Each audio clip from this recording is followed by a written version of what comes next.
Chers internautes, bienvenue à l'étude du livre de Daniel. Le 5e thème que nous abordons est de l'orgueil à l'humilité. Le sous-thème que nous développerons aujourd'hui est humble et reconnaissant. Et le verset à mémoriser, que ses signes sont grands, que ses prodiges sont puissants.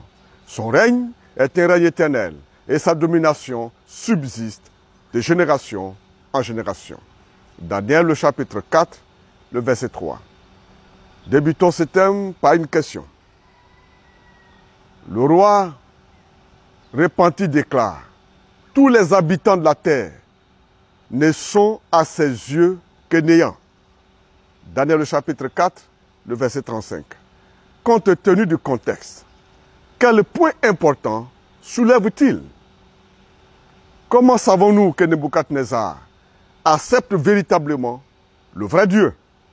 Nous trouvons une preuve majeure dans le fait que Nebuchadnezzar lui-même est l'auteur de la lettre insérée par Daniel dans le chapitre 4. En effet, la plus grande partie de ce chapitre semble être une transcription d'une lettre que le roi distribue à son vaste royaume. Dans cette lettre, le roi raconte sa fierté et sa folie et reconnaît humblement l'intervention de Dieu dans sa vie. Les anciens monarques écrivaient rarement quelque chose de péjoratif sur eux-mêmes. Pratiquement tous les documents royaux anciens que nous connaissons glorifient le roi. Un document comme celui-ci, dans lequel le roi admet son orgueil et son comportement bestial, indique une véritable conversion. En outre, en écrivant une lettre, racontant son expérience et confessant humblement la souveraineté de Dieu, le roi agit en tant que missionnaire.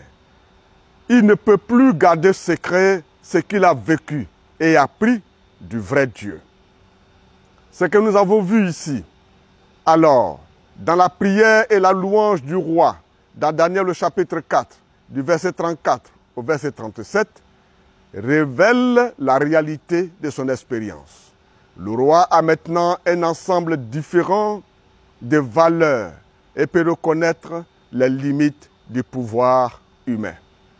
Dans une prière profonde d'action de grâce, le roi vante la puissance du Dieu de Daniel et admet que tous les habitants de la terre sont réputés comme néants.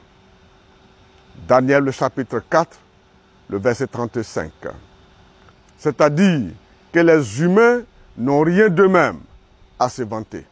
Ainsi, ce dernier aperçu de Nebuchadnezzar dans le livre de Daniel montre un roi humble et reconnaissant, chantant les louanges de Dieu et nous mettant en garde contre l'orgueil. Bien sûr, Dieu continue de changer des vies aujourd'hui. Peu importe à quel point les gens peuvent être arrogants ou pécheurs. En Dieu, il y a la miséricorde et la puissance pour transformer les pécheurs rebelles en enfants de Dieu des cieux. Je vous soumets une réflexion. Mais avant, je vous invite à lire Philippiens, le chapitre 2, du verset 1 à 11. Et répondez. Que trouvons-nous ici qui devrait éradiquer l'orgueil de nos vies? Nous remercions tous ceux qui aiment et partagent notre publication. Que le Seigneur fasse de vous des porteurs de lumière afin de hâter le retour de notre Seigneur et Sauveur Jésus-Christ de Nazareth. Amen.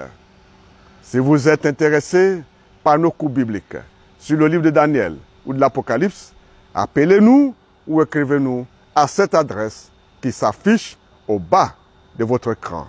Puisse Dieu vous bénir.